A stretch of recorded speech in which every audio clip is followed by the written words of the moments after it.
આકાશવાણી સમાચાર અંકિત પ્રજાપતિ વાંચે છે. સૌપ્રથમ મુખ્ય સમાચાર. લોકસભા બીજા તબક્કાની ચૂંટણીમાં 12 રાજ્યો અને 1 કેન્દ્રશાસિત પ્રદેશની 88 બેઠકો માટે મતદાન શાંતિપૂર્ણ રીતે પૂર્ણ થયું.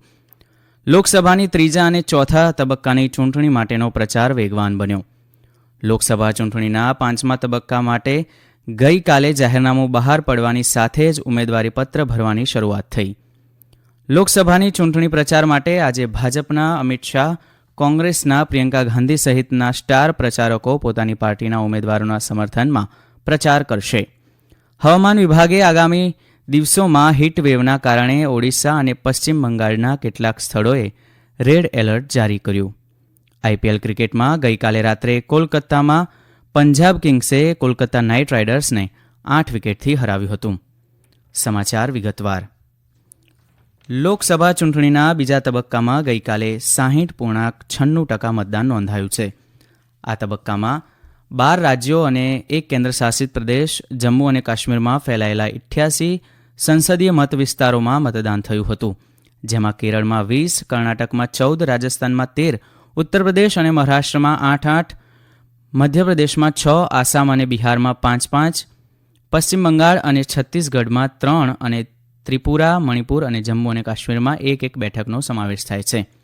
ઉલ્લેખનીય છે કે મધ્યપ્રદેશના બેતુલ સંસદીય મત વિસ્તાર માટેનું મતદાન બીએસપી ઉમેદવારના નિધનને કારણે આ તબક્કામાં મોકૂફ રાખવામાં આવ્યું છે, જે ત્રીજા તબક્કામાં યોજાશે. મોટાભાગના મત વિસ્તારોમાં સવારે 7 વાગ્યાથી સાંજે 6 વાગે મતદાન પૂર્ણ થયું હતું, જ્યાં મતદારોની લાંબી કતારો જોવા મળી હતી. યુવા અને મહિલા ઉમેદવારોમાં વિશેષ ઉત્સાહ જોવા મળ્યો હતો. આ તબક્કામાં આઉટર મણિપુર લોકસભા મતવિસ્તારના 4 ઉમેદવારો સાથે કુલ 1202 ઉમેદવારો મેદાનમાં હતા. છત્તીસગઢમાં 3 મતવિસ્તાર કાંકેર, મહામસુંદ અને રાજનાંદગાંવમાં શાંતિપૂર્ણ મતદાન થયું હતું. અત્યાર સુધી મળેલી માહિતી મુજબ લગભગ 73% મતદાન નોંધાયું છે. ઉત્તર પ્રદેશમાં સામાન્ય ચૂંટણીના બીજા તબક્કાની 8 બેઠકો પર મતદાન શાંતિપૂર્ણ રીતે થયું, જ્યાં 52%થી વધુ મતદાન નોંધાયું હતું. અમરોહામાં સૌથી વધુ 61.89% મતદાન નોંધાયું છે, જ્યારે મથુરામાં સૌથી ઓછું 46.96% મતદાન થયું છે. કર્ણાટકમાં 14 મતવિસ્તારોમાં ચૂંટણી કોઈપણ અનિચ્છનીય ઘટના વિના પૂર્ણ થઈ અને 64.55% મતદાન થયું છે.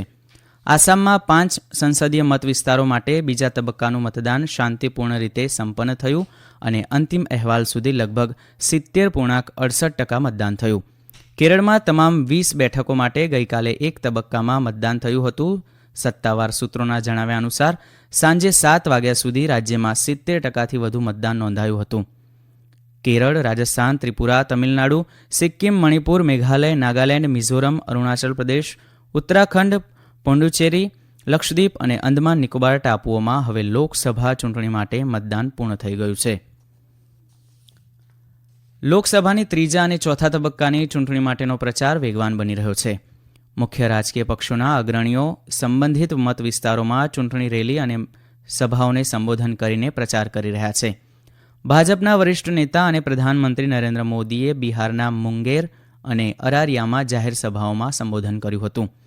તેમણે એનડીએ સરકારની કામગીરીને સંતોષકારક ગણાવીને પોતાની સરકાર દ્વારા લોકહિતમાં લેવાયેલા નિર્ણયોની વિગતો આપી હતી. વિપક્ષના મહાસંગઠનના આગેવાનો પણ પોતાના ઉમેદવારોના સમર્થનમાં ચૂંટણી રેલીઓ યોજી રહ્યા છે. વિકાસશીલ ઇન્સાન પાર્ટીના વડા મુકેશ સાહનીએ બિહારના ઝંઝારપુર ખાતે ચૂંટણી રેલીમાં સંબોધન કર્યું હતું. તેમણે ભાજપ સામે સમાજમાં ધ્રુવીકરણ કરવાનો આક્ષેપ કર્યો હતો. અગાઉ શ્રી મોદીએ પશ્ચિમ બંગાળના માલદામાં જાહેર સભાને સંબોધતા તૃણમૂલ કોંગ્રેસ અને કોંગ્રેસ સામે તુષ્ટિકરણની નીતિ અપનાવવાનો આરોપ કર્યો હતો. બીજી તરફ પશ્ચિમ બંગાળના મુખ્યમંત્રી મમતા બેનર્જીએ ઘટલ ખાતે જાહેર સભામાં રાજ્યની વિવિધ લોક કલ્યાણલક્ષી યોજનાઓ માટે કેન્દ્ર સરકાર ભંડોળ નહીં આપતી હોવાનો આરોપ મૂક્યો હતો. કોંગ્રેસના વરિષ્ઠ નેતા રાહુલ ગાંધીએ કર્ણાટકના બીજાપુરમાં જાહેર સભા સંબોધતા તેમના પક્ષની સરકાર ચૂંટાય તો યુવાનોને રોજગારની તક આપવાની ખાતરી આપી છે. મધ્યપ્રદેશમાં ભાજપના વરિષ્ઠ નેતા અમિત શાહે અશોકનગર અને રાજગઢમાં જાહેર સભાઓ સંબોધી હતી. આ સમાચાર આપ આકાશવાણી પરથી સાંભળી રહ્યા છો. લોકસભા ચૂંટણીના 5મા તબક્કા માટે ગઈકાલે જાહેરનામું બહાર પાડવાની સાથે જ ઉમેદવારી પત્ર ભરવાની શરૂઆત થઈ ગઈ છે. આ તબક્કામાં 6 રાજ્યો અને 2 કેન્દ્રશાસિત પ્રદેશોની 49 લોકસભા બેઠકો આવરી લેવામાં આવશે. આ 5મા તબક્કામાં ઉત્તર પ્રદેશની 14 બેઠકો, મહારાષ્ટ્રની 13 બેઠકો, પશ્ચિમ બંગાળની 7, ઓડિશા અને બિહારની 5 બેઠકો, ઝારખંડની 3 બેઠકો અને જમ્મુ કાશ્મીર અને લદ્દાખની 1 બેઠક પર મતદાન થશે. દરમિયાન ગઈકાલે ચોથા તબક્કા માટે ઉમેદવારી પત્રોની ચકાસણી હાથ ધરવામાં આવી હતી. સોમવારે ઉમેદવારી પત્રો પરત ખેંચવાનો છેલ્લો દિવસ રહેશે. ગુજરાતમાં 7મી મેના રોજ યોજાનાર લોકસભાની 25 બેઠકોની ચૂંટણી માટે રાજકીય પક્ષો દ્વારા ચૂંટણી પ્રચાર વેગવાન બન્યો છે. ભાજપના વરિષ્ઠ નેતા અને કેન્દ્રીય ગૃહમંત્રી અમિત શાહ આજે ગુજરાતના પ્રવાસે આવશે. તેઓ ગુજરાતની 4 લોકસભા બેઠકો ઉપર વિજય સંકલ્પ સભા કરશે. શ્રી શાહ પોરબંદરના ભાજપના ઉમેદવાર મનસુખ માંડવિયાના પ્રચાર માટે જામકંડોરણા ખાતે સવારે 10 વાગે જાહેર સભા સંબોધશે. ત્યારબાદ ભરૂચમાં મનસુખ વસાવાના સમર્થનમાં અંકલેશ્વરના ખડોલી ખાતે બપોરે જનસભાને સંબોધન કરશે. ગુજરાત કોંગ્રેસના સંગઠન પ્રભારી અને વરિષ્ઠ રાજ્યસભા સભ્ય મુકુલ વાસનિકનો પણ 2 દિવસીય ગુજરાતના પ્રવાસે આવશે. આજે કોંગ્રેસના રાષ્ટ્રીય મહામંત્રી પ્રિયંકા ગાંધી વલસાડના ધરમપુર ખાતે જાહેર સભા સંબોધશે, જ્યારે આવતીકાલે વરિષ્ઠ નેતા અને પૂર્વ સાંસદ અભિષેક મનુ સિંઘવી અમદાવાદમાં પત્રકાર પરિષદ યોજશે. 29 એપ્રિલે કોંગ્રેસ પક્ષના પૂર્વ રાષ્ટ્રીય અધ્યક્ષ અને સાંસદ રાહુલ ગાંધી પાટણ ખાતે ચૂંટણી સભાને સંબોધન કરશે. હવામાન વિભાગે આગામી દિવસો માટે ઓડિશા અને પશ્ચિમ બંગાળના ગંગા કિનારાના વિસ્તારોમાં હીટવેવની સ્થિતિને લઈને રેડ એલર્ટ જારી કર્યું છે. દરમિયાન ગઈકાલે ઓડિશાના અંગુલ, બૌદ્ધ અને નુઆપાડા ખાતે 44 ડિગ્રી સેલ્સિયસથી વધુ તાપમાન નોંધાયું હતું.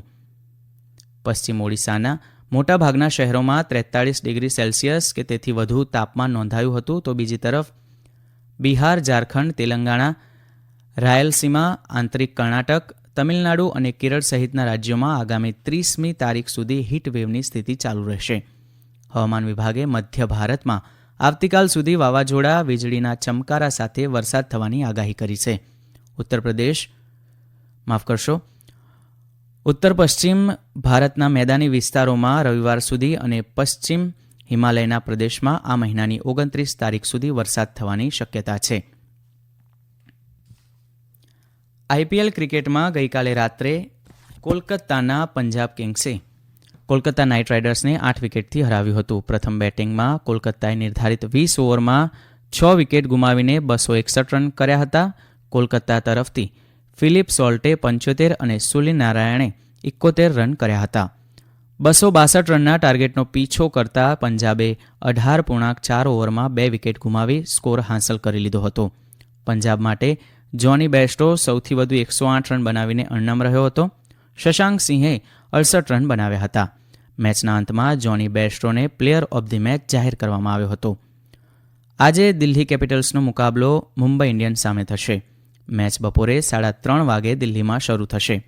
તેવી જ રીતે આજે સાંજે Lucknow super Giants Rajasthan royal સામે મેચ રમશે. મેચ સાંજે 7:30 વાગે લખનૌમાં શરૂ થવાની છે. જમ્મુ અને કાશ્મીરમાં ઉત્તર કાશ્મીરના બારામુલ્લા જિલ્લામાં સોપોરના નોપોરા વિસ્તારમાં ગઈકાલે સુરક્ષા દળો સાથેની અથડામણમાં 2 આતંકવાદીઓ માર્યા ગયા. માર્યા ગયેલા આતંકવાદીઓની ઓળખ મેળવવામાં આવી રહી છે. તેમની પાસેથી ગુનાહિત સામગ્રી સહિત હથિયારો અને દારૂગોળો મળી આવ્યો હતો. અંતમાં મુખ્ય સમાચાર ફરી એકવાર. લોકસભાની બીજા તબક્કાની ચૂંટણીમાં 12 રાજ્યો અને 1 કેન્દ્રશાસિત પ્રદેશની 88 બેઠકો માટે મતદાન શાંતિપૂર્ણ રીતે થયું છે. લોકસભાની ત્રીજા અને ચોથા તબક્કાની ચૂંટણી માટેનો પ્રચાર વેગવાન બન્યો. લોકસભા ચૂંટણીના 5મા તબક્કા માટે ગઈકાલે જાહેરનામું બહાર પડવાની સાથે જ ઉમેદવારી પત્ર ભરવાની શરૂઆત થઈ ગઈ છે. અને લોકસભાની ચૂંટણી પ્રચાર માટે આજે ભાજપના અમિત શાહ, કોંગ્રેસના પ્રિયંકા ગાંધી સહિતના સ્ટાર પ્રચારકો પોતાની પાર્ટીના ઉમેદવારોના સમર્થનમાં પ્રચાર કરશે. આકાશવાણી પરથી સમાચાર પૂરા થયા.